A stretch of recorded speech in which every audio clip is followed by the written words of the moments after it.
Birth certificate verification নিয়ে যারা চিন্তার মধ্যে ছিলেন, আজকে তাদের জন্য আমাদের আলোচনা।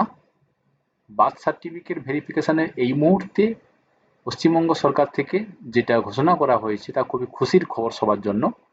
কারণ 2021 সাল থেকে 2025 সাল পর্যন্ত শুধুমাত্র যে সার্টিফিকেটগুলো ইস্যু হয়েছে সেগুলো এই মুহূর্তে যাচাই চলছে। এখন জানতে হবে এই যাচাই প্রক্রিয়াটা কিভাবে হবে, কারা যাচাই করবে, আপনি কিভাবে বুঝতে পারবেন নিজের সার্টিফিকেটটা ঠিক আছে কিনা, শুধুমাত্র 2021 থেকে 2025 সাল পর্যন্ত। এই নিয়ে হচ্ছে আজকে আমাদের আলোচনা।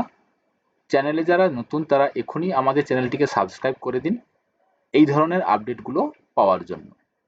তো প্রথম যেটা বলার, যে বার্থ সার্টিফিকেট ভেরিফিকেশন কাদের যাচাই হচ্ছে।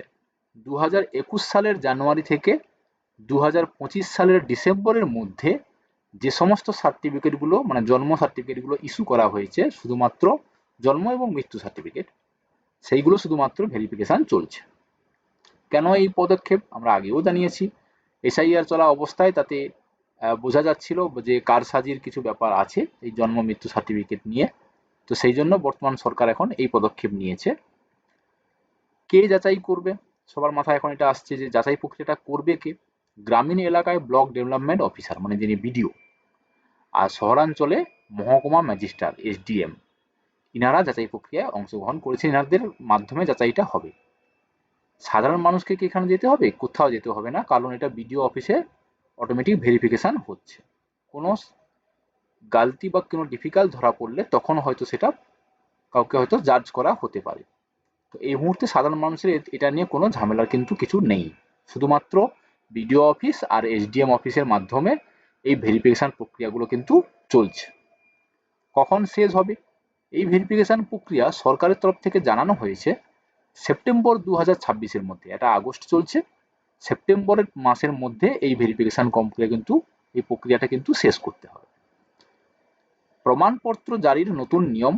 শুধুমাত্র মনোনীত সরকারি আধিকারিকরা জন্ম মৃত্যু শংসাপত্র জারি করতে পারবেন, চুক্তিভিত্তিক কোনো কর্মীরা কিন্তু তা পারবেন না। এছাড়াও পঞ্চায়েত প্রধান, পুর প্রধানদের ক্ষেত্রেও কিন্তু এই ক্ষমতা প্রত্যাহার করে নেওয়া হয়েছে। মানে এনারা কিন্তু এই জন্ম সার্টিফিকেট ভেরিফিকেশন বা মৃত্যু সার্টিফিকেট ভেরিফিকেশন করতে এই মুহূর্তে পারবেন।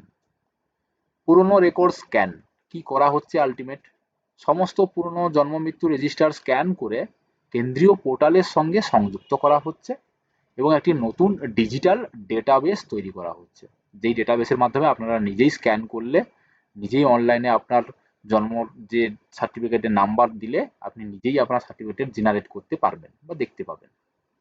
এই হচ্ছে এখন কাজ চলছে। আপনার যদি কোনো জন্ম সার্টিফিকেট বাড়িতে থেকে থাকে এই 21 সাল থেকে 25 সালের মধ্যে, তাহলে আতঙ্কিত হওয়ার কিন্তু কিছুই নেই, কারণ এখানে ভয়ের কোনো কিছুই নেই। যেটা বিডিও অফিস আর ওই শহরাঞ্চলের ক্ষেত্রে দেখিয়েছি আমরা, যেটা আগে এসডিএম অফিসের মাধ্যমে কিন্তু ভেরিফিকেশনটা হচ্ছে, অফিসারদের মাধ্যমে। এখানে সাধারণ মানুষের কোনো ঝামেলা নেই।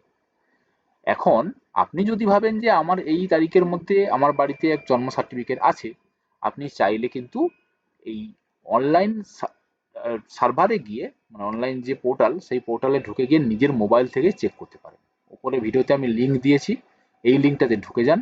কিভাবে আপনি নিজের জন্ম সার্টিফিকেট চেক করে দেখতে পাবেন যে আপনার সার্টিফিকেটটা ঠিক আছে কিনা, এই ভিডিওটা দেখে নিন, দিলে আপনি নিজেই বুঝতে পেরে যাবেন। এই হচ্ছে জন্ম মৃত্যু সার্টিফিকেট নিয়ে বর্তমান সরকারের তরফ থেকে এখন এইটুকুই আপডেট। আদার কিছু আপডেট আসলে আমরা সঙ্গে সঙ্গে দিয়ে দেবো। তার জন্য এক্ষুনি আমাদের চ্যানেলটিকে সাবস্ক্রাইব করে রাখুন।